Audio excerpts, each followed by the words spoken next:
Hi there. This video is a brief overview of a sector of technological innovations known as wearables. In October of 2013, Wearable.com defined wearables as wearable technology, fashionable technology, wearable devices, tech togs, or fashion electronics are clothing and accessories incorporating computer and advanced electronic technologies. The designs often incorporate practical functions and features, but may also have a purely critical or aesthetic agenda. While this definition may seem precise, it insists on computer technologies which some wearables don't incorporate, and doesn't account for precision mechanical devices as well as advances in more organic fields of research. With the advent of the computer age and the rapid consumer-driven progress of microelectronics from the 1960s through today, the genesis of wearable technology could be said to have started in, the 15th century. The invention of the first pocket watch, though not electronic and worn on a chain from the neck, advances in craftsmanship and engineering allowed the development of the spring so that a miniaturized timepiece with an internal power source instead of water or gravity-powered weights could be built. Though advances in mechanical technologies such as the lever arm and screw led to the development of the flattened watches we're more familiar with, some people have a terrible flair for the retro. If, however, we want to confine ourselves to electronic wearables, then according to an article from Mashable.com, possibly the first use was in 1961 when MIT mathematics professor Edward Thorpe built and wore a computer system to cheat at casino roulette. Apparently this wasn't illegal at the time. Thorpe and his co-developer Claude Shannon claimed it gave them a 44% advantage. 1975 saw the release of the Pulsar calculator wristwatch. I'm sorry to say I actually remember this as a classmate of mine owned one. For some reason I still remember his favorite joke. What's this? A dyne centimeter. What does a dyne centimeter say? Erg. Physics humor. Incidentally, around the same time, Panasonic released what may be the first fashion wearable radio called the Tootaloop. It was a wrist-worn AM monstrosity targeted at kids. We thought it was great, but that was the opinion of a 9-year-old. 1987, the digital hearing aid was first released to the public. However, due to its large size and limited batteries, it wasn't successful, but rapid improvements in microelectronics and battery technology soon thrust the digital hearing aid into commercial success. 2000 saw the release of the first Bluetooth headset, and in 2003, the Vitatron C-Series fully digital pacemaker was introduced, allowing clinicians to download patient information in about 16 seconds. In 2007, Fitbit was founded, but difficulties in manufacturing delayed release of the Fitbit until 2009 and nearly caused the company to go belly up 7 times. 2009, Glacier Computers released the W200 wearable computer, designed primarily for emergency responders who needed access to large amounts of information while remaining hands-free. The device weighs 10 ounces and is water resistant. 2012, the Pebble customizable smartwatch used Kickstarter for a startup goal of $100,000. It made over $10 million. In 2013, Google Glass was released to developers, and in 2014, the general public for $1,500. It sparked a media frenzy as well as an uproar over privacy violation concerns, causing it to be banned in many movie theaters, sporting events, and other venues. Though currently an extremely fluid marketplace, wearables can be divided into the following categories.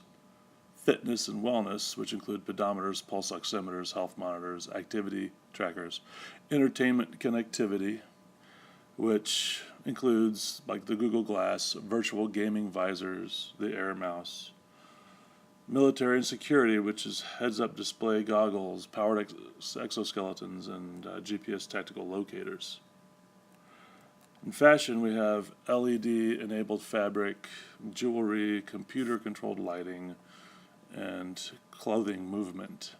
In the medical field, we have prosthetics, continuous biometric monitoring, ionized drug dosing. Judging from the form factor of current smartphone and tablet technology, the single largest component is the battery. Current batteries are lithium-ion and consume about 40% of the device's internal space. Lithium-ion batteries are the current industry standard, but they incorporate environmentally dangerous materials, expensive rare earth metals, and have an unfortunate tendency toward exothermic reactions, otherwise known as blowing the hell up. Since a laptop Li-ion battery burns at over 1,000 degrees Fahrenheit, I'm sure we all agree, it would be beneficial to avoid having your crotch explode prematurely. This suggests that while advances in transistor lithography techniques would help reduce chip costs, it is advances in battery technology that could be the game changer in wearable devices. For example, Power Japan Plus recently announced development of the dual carbon battery that claims energy densities that exceed lithium-ion batteries, possesses 20 times the recharge rate, and can experience 3,000 discharge cycles before beginning to show storage degradation. In addition, the battery experiences zero temperature change during charge-discharge cycle and contains no environmentally harmful components. If these claims are true, such a battery could require much less space in the devices, allowing for other components, enhancements, or form factors. Despite the enormous variety of wearables starting to flood the market, according to the management consultant firm Accenture, 9 out of 10 wearable devices sold today are fitness monitors. And that being said, statistically 40% of all wearables currently sold are relegated to a drawer within a few months of their purchase, after the novelty has worn off. A growing concern among the leaders of the wearable movement is that most don't have the "I can't live without it" factor. If we leave home without our smartphone, most of us will go home to get it. Not the case for most of the current batch of wearables, many of which require syncing to a smartphone anyway, which further reduces their charm. Aside from the market viability of wearables in general, there is another question. Do they really enhance our lives? There is a body of study that suggests the answer is often no. In his July 24, 2013 MIT Technology Review Journal article, The Paradox of Wearable Technologies, cognitive researcher and former Apple Technology Vice President Don Norman said, "It's a great myth that people can multitask without any loss in the quality of their work. Numerous psychology experiments show that when two relatively complex tasks are done at the same time, performance deteriorates measurably. Some of these experiments were done by me back when I was a practicing cognitive scientist.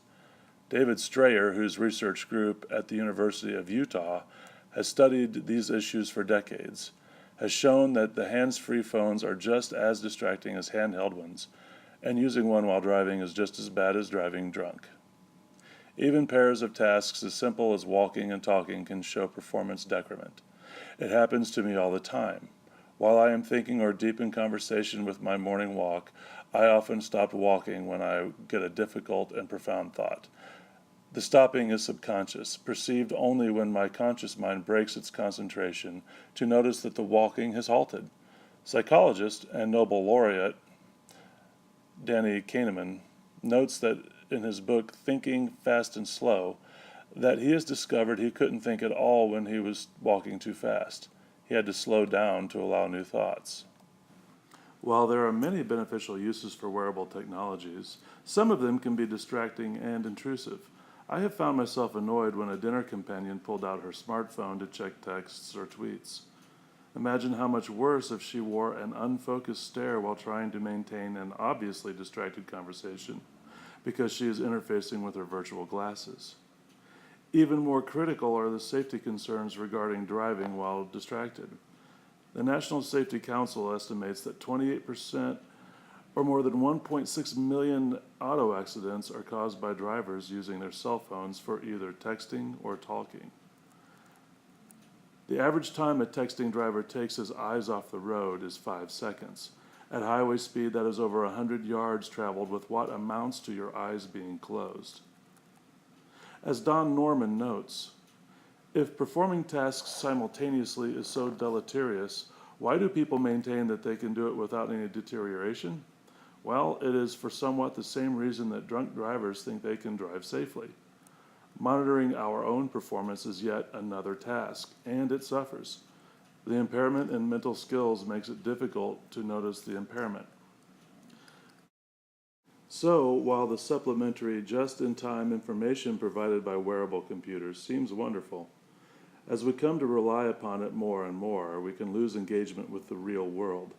Sure, it is nice to be reminded of people's names and perhaps their daughter's recent surfing accident, but while I am being reminded, I am no longer there.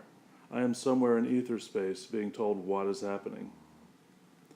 Additionally, there may very well be negative consequences to the brain development of people who rely heavily on GPS applications. According to Phys.org.com, McGill University researchers have presented 3 studies suggesting that depending on GPS to navigate may have a negative effect on brain function, especially on the hippocampus, which is involved in memory and navigation processes. MRI imaging has shown reduced growth of the hippocampus in subjects who rely heavily on GPS navigation compared to subjects who use their memory for such tasks.